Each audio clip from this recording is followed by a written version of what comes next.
Hey everyone, welcome back to Games We've Played Too Many Times. I'm Chris. I'm Jeff. And we're on, I don't know how to count this anymore. 20, I guess we're technically doing level 23. Let's do it. Another race. Is this the place in Orange County? Yes. Perfect. You'll see all the cactuses like you see in Orange County. Exactly like Orange County. It's like I walked outside. This is exactly what outside looks like. Oh, we've got diners. The diners have soda in them. It's clearly inspired. Gas stations. No, we don't have those. Oh. 100% electric. Ooh. Yes. I forgot you guys were Obviously. super hip. Uh-huh. The only gas stations we have are the ones where the yachts fill up. Ooh. Yep. Anyway, I promised to talk about Zelda and No Man's Sky and how those two things could possibly have anything to do with each other, because one's made by a giant AAA monster and one's made by 15 people in a basement. In the UK. In the UK. Does the UK have basements? They have loos. Clearly. And all loos are in the basement, therefore they have basements. Obviously. That was really close. Did you get that box? I couldn't I even don't tell. think I did. Wow. How are you? What are you supposed to do? I think that was like a really... Oh, God. Okay. I mean, are you just supposed to like slow down, I guess, maybe? I So- wish you had a restart button right now. I can just go back to the warp room, but I'm just going to finish this one real quick to see where the rest of the boxes are. That's a good call.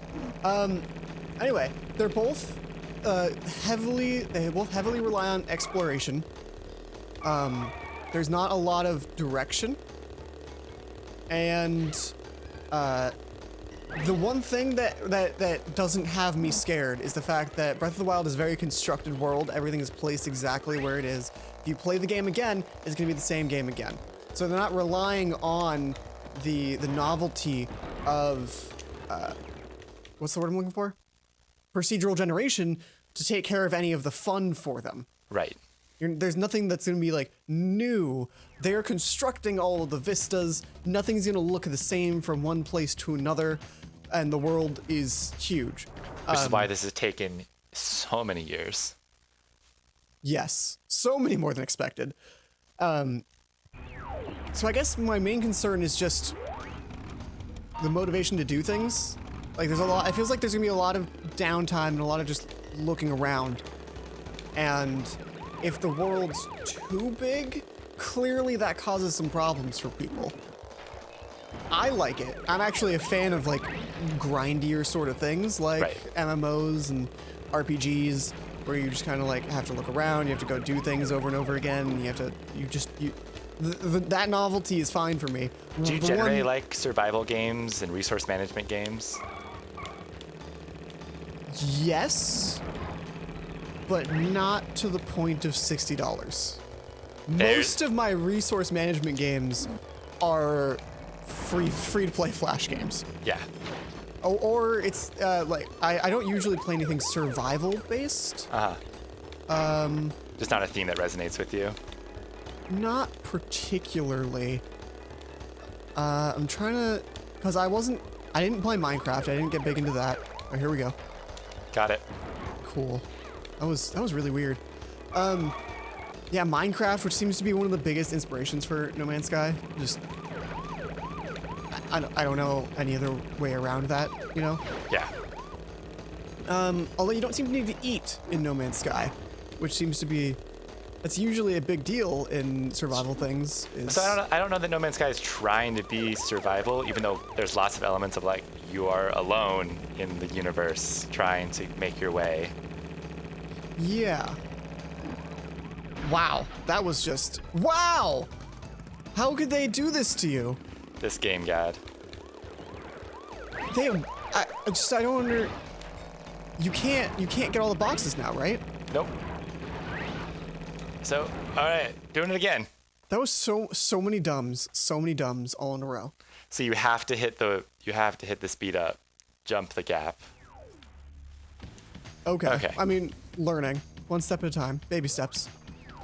We have lots to talk about. We're good. Yeah. Yeah, I mean, like the really the big thing that's standing between me and No Man's Sky is the fact that it doesn't work on like 80% of PCs. Besides that, it seems like a reasonable thing. Yes. And like I said before in the last episode, it seems like a great base, and I want to see them add more stuff to it. So you touched on a couple of things that I've had conversations at work and with other people about. So I will put out the disclaimer. I work for Intel, so I've looked at this game from a performance standpoint very briefly, and I can't comment too much on a lot about it. But right, NDAs and all that. Yeah, but just one of the random conversations that we were having today actually was that many of us were just talking like, do we want to own and buy this game? And the comment that kept coming up was, yes, if it was $40 and not $60. Exactly. And we've seen 2 extremely successful games come out this year already at that price point. We had Overwatch for $40, and we had Ratchet and Clank was $40. Really? Yep. Huh. Because they knew it's a short experience. It's not as big of a production as Uncharted 4. So wasn't it also paired with a movie? Wasn't there a Ratchet and Clank movie that came out at the same time? Yeah. So I feel like there was like cross promotion, like trying to get people interested by lowering the price of any given one. Does that make sense? 100%. Yeah. But 2 very successful, very good games came out this year at $40. So it seems to me like they could have done that, and they chose not to for some reason. And I don't know if it's just like industry bias that like, oh, all games come out at $60, so we're going to come out at $60, or if they really like needed to put it at that price point to make a profit, because they've worked really hard on this game for a number of years. Like didn't we see it? I think we saw it at E3 2015, and there'd already been rumors about it for like a year before that.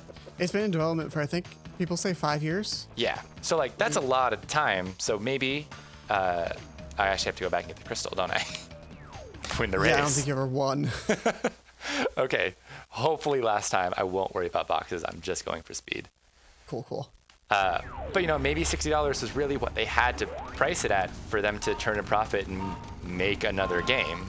That's kind of the reality of production sometimes.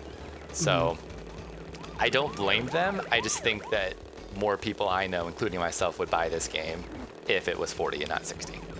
Right. And I feel like Overwatch may be the best comparison of these 3 things. As I name another game that came out this year, Stardew Valley came out, and that's the price point for that game is $20. Yep. It's never cost more than $20. It's frequently on sale for like between 10 and 15. Yep. I currently have. Let me pull this up, just so I can confirm, so I can get the right number. I've been playing it pretty much every free moment I have. Like when my videos are rendering, I'm playing Stardew Valley while I can't do anything. I have 62 hours in Stardew Valley. Wow. In terms of dollar per hour of game, I have gotten so much more than my money's worth. For sure. I would say I am very satisfied with my investment monetarily. And you bought it at the full $20? No, I think I got on sale for like 15, probably. Nice. Yeah. No, it's another example of things coming out cheaper, and it sold like millions of copies. It went crazy. And it was because it was probably part of it was because if you were remotely interested, it was really easy to just pick up. Right. You get it for however much. Steam won't tell me. Oh, no. Sorry, the game not on sale is $15. Really? The full price of the game is $15. If you've got $15 to spend and you don't know what game to get, I recommend Stardew Valley. It's the price of 2 Chipotle burgers. Burgers? What's wrong with me? 2 Chipotle burritos. If you get stuff on them. If you get meat and guacamole, boom, there you go. plus tax. Then if you want chips, it's cheaper to get Stardew Valley and play it for 60 hours. Coco. And you're going to get way more enjoyment in that 60 hours than you will in the 5 minutes it takes you to eat that burrito. I don't know. Chipotle burritos are pretty good.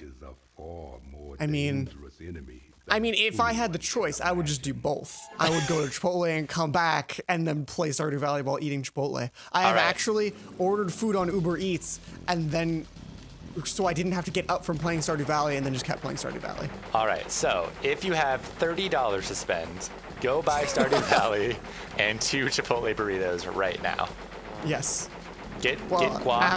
After the end of the video, preferably. Or just Uber Eats it right now. Yeah, no. Perfect. There you go. That's how this works. Is this the boss? No, this is just a level, right? Yeah. Yeah.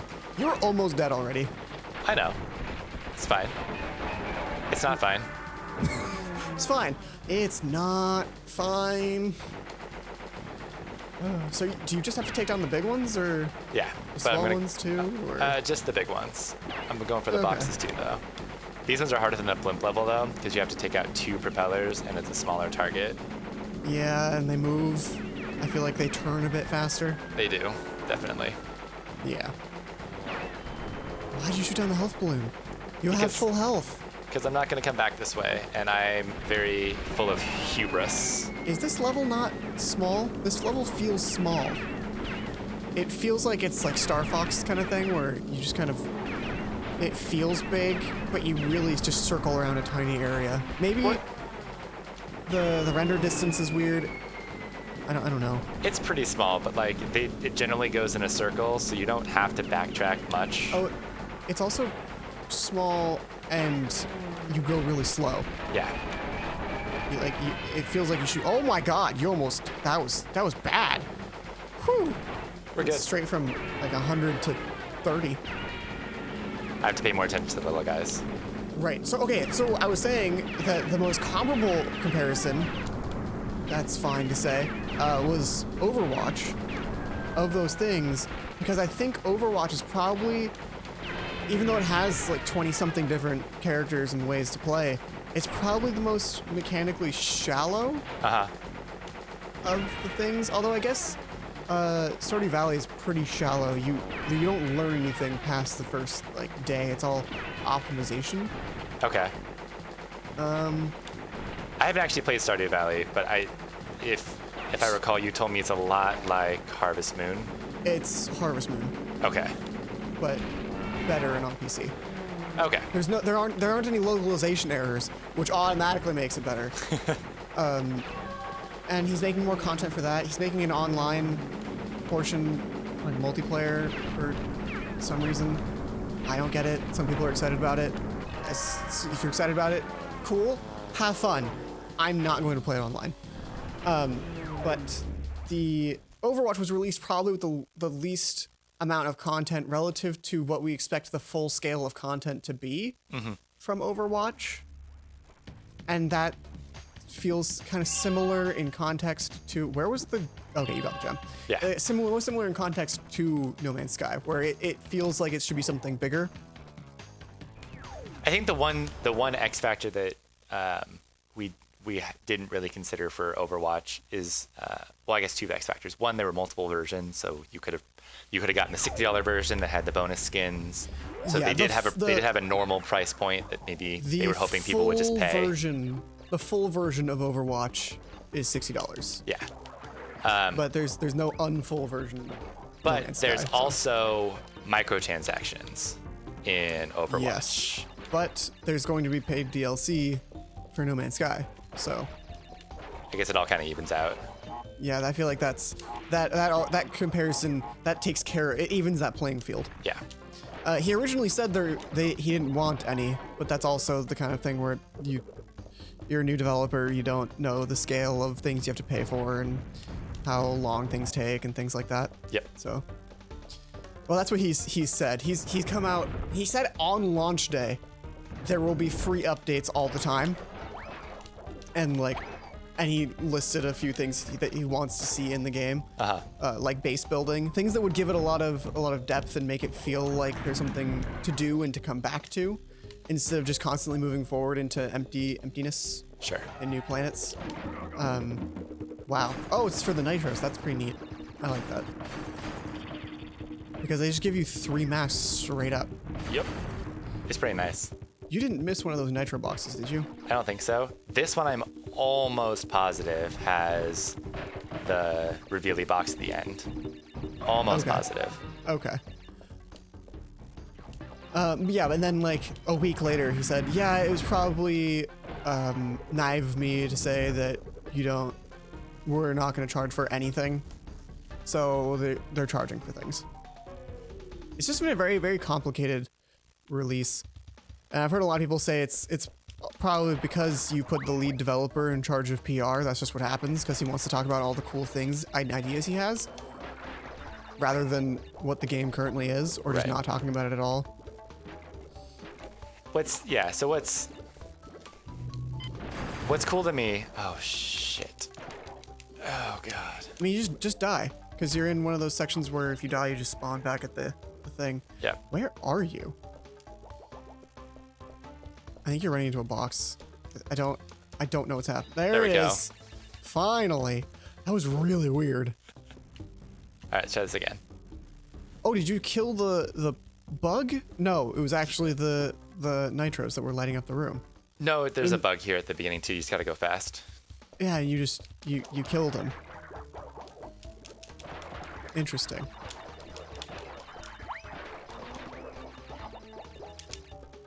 So yeah, that's, I guess, been my thoughts on No Man's Sky and kind of Zelda.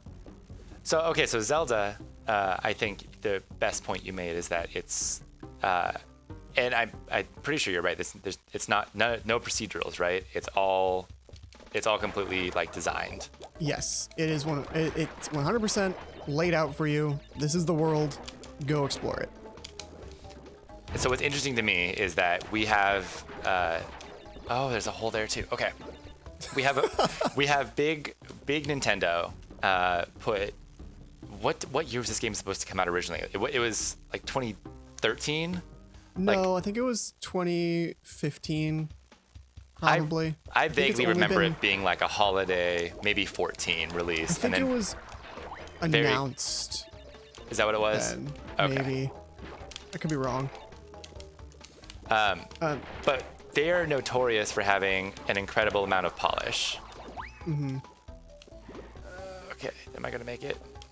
You killed your bug. You could be missing all sorts of boxes. I think those are all nitros, so we'll see. Uh-huh.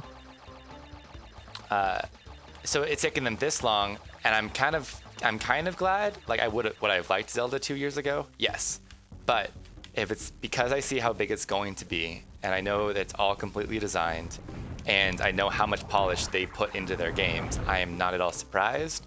And I think the game is going to be beautiful, and I think there's going to be so many instances of... That was super unlucky. I'm so sorry. That's okay. I think there's going to be a lot of instances of like just little touches of wit, little touches of humor, little touches of cuteness that you encounter through the game that are going to make all of this waiting worth it. What Zelda is going to have over No Man's Sky, you might say, is moments. Yes, that's a very good summary of what I'm thinking about in my brain and trying to form into words while I play. And so that's why I'm not sure about the future of games that are completely 100% procedurally generated, because they'll be interesting, and like I said, I think they're great bases for things, but you can't have those moments that hit you really hard. It's hard to have that sort of feeling. Yeah. And like they do a little bit at the beginning of a No Man's Sky, because the first star system is pretty scripted. So you start on the planet, your plane has crashed, you have to have all of the minerals to fix your ship. It might be difficult because of just what planet you're on, but all planets have to have the things to fix your ship. And it's just something you have to have available. And then once you fix your ship, you get more thing, like you go around the planet and then you find stuff to fix your pulse drive, then you can leave the planet, go to another planet, and then you can, I should probably just, I'm sorry. This is the part where I'm supposed to be angry, full of rage, incensed beyond belief. Once again, you have outsmarted and so outspun my tired. best henchman. I should be rather upset. he looks as shouldn't tired I? as I And feel. in fact, we're furious! But it hi. seems to have He overlooked looks one as small angry as my detail, you stomach Leroy is. delivery boy. Oh, no. Now that you have gathered you all eat the something? crystals, Did you go to all Chipotle? we have to do I wish I'd gone to is take Chipotle. them from you! Is this a good time Hashtag to not- is this a good hashtag time to not mention sponsored. that Chipotle is sponsoring this show? Yes. I mean, No, it's not. totally. No, it's not. That's a joke. For the last time. Jokes. But I mean, if they're interested. We do love Chipotle, so Chipotle, we'll talk you up as much as you want. Yes, please. I don't. I actually don't know like anything about YouTube's like rules in terms of use. Are you can allowed be to be like corporate sponsored? Well, as long as you disclose it. Okay. It's just the platform. Yeah, because people have been paid by like EA, Ubisoft to play their games. Sure. All the time. Like I know EA did a lot of paid sponsorships for people to play Star Wars Battlefront, the new one. Oh, gotcha. Yeah, so that was a big deal. And I know WB just got in trouble recently for Shadows of Mordor. It was finally proved that people were paid to play that game, but that was before a lot of the FCC specific regulations regarding YouTube videos and how to disclose that information. So it's a little complicated, but really, if you disclose it, then it's fine. Okay. So full disclosure, we love Chipotle. Yes, full disclosure, Chipotle is the greatest. I forgot what I was saying before we started talking about Chipotle.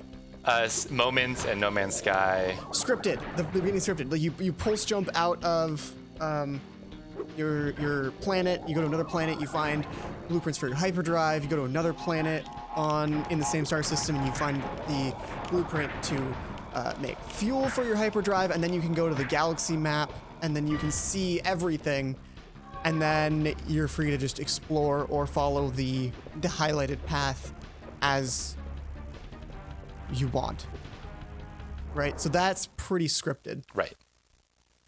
And it has that moment at the end of it where it says press down or whatever to view the galactic map, and then it just pulls out and you get to see all these stars and all the systems that you can go visit, and it's really cool. You're just like, oh, that's so cool. And then you do it again and it's the same moment, and then you do it again and it's the same moment. How long do you think it takes for it to feel repetitive? Like, can you measure it in time, in number of planets? I think it varies person to person, and those are different moments. I think the planet exploration wears off faster than the galaxy exploration, just because we live on a planet, Sure. so we're familiar with ground and animals. So after you've seen a few combinations of those things, you feel like you just want to move on. One thing though that somebody pointed out that was a tip for how to play No Man's Sky and enjoy it more: if you land on a planet and you don't like it, you're not immediately just, holy smokes, this is the best thing that I've ever seen. Leave. Right? Just go Because somewhere there's- else. Right, there's just so many, and we're so geared toward thinking like this is the next place that I go. Right. This is the next thing that I explore. And then you scan the planet and you're like, oh, there's all these things that I can go do. But if you don't like the environment, you can just leave. Yeah. There's 18 quintillion other ones to go look at. And it's just it's baffling. It doesn't register the same way as everything else does. So I have another question for you about your game style that you like. Are you Okay. Are you traditionally a completionist, Like, do you enjoy do you enjoy games more if there's a clear ending, or do you like? And you saying you like Stardew Valley a lot, which Yes. does not have an end as far as I know. No. So are you attracted to games that you can continually play forever? Not traditionally, Okay. or not historically. Stardew Valley is more. I don't know, because there's this sense of progression where you're making more money and you're optimizing things, and so I do tend to stop these games after I get to a point where money doesn't mean as much. Or in a lot of games, like in Stardew Valley and in Harvest Moon 64, you get to a point where a relative shows up and grades you on your performance. So I'm not at that point in Stardew Valley yet, so I'm definitely going to get to that point. I think I've already gotten to the point where I'm going to get the best grade, just because I have a history with Harvest Moon in this style of game. So it makes sense to me, the things I need to do to get those rankings. Yeah. But most of the time, historically, I'm more into the narrative-driven games, and something where there's a story and you're part of it and you're making your way towards the end. Factions and things I'm cool with. I do enjoy completing things though. Like if there's like you're doing a basically completionist run of this where you're going for max percentage. Right. I have completed Dark Souls 1 and 3, and I really enjoyed that feeling of getting to the end of that and seeing the 100% achievements thing light up. Yep. I was just like, yeah, that feels really good. So I enjoy that feeling. I don't feel compelled. Because the reason though. I ask is I'm the same way. I'm historically very much into completing games and getting to the end. And again, this is like traditionally I like platformers. I like Mario and Zelda. Only recently have I started getting into these multiplayer games, like you and I play Overwatch and Rocket League, where they're just like. So No Man's Sky, to me, I would want to play for a few hours, I think, to experience what the game is about, and then just put it away. Because I know that there's no end to it. You just keep playing it as long as you're having fun.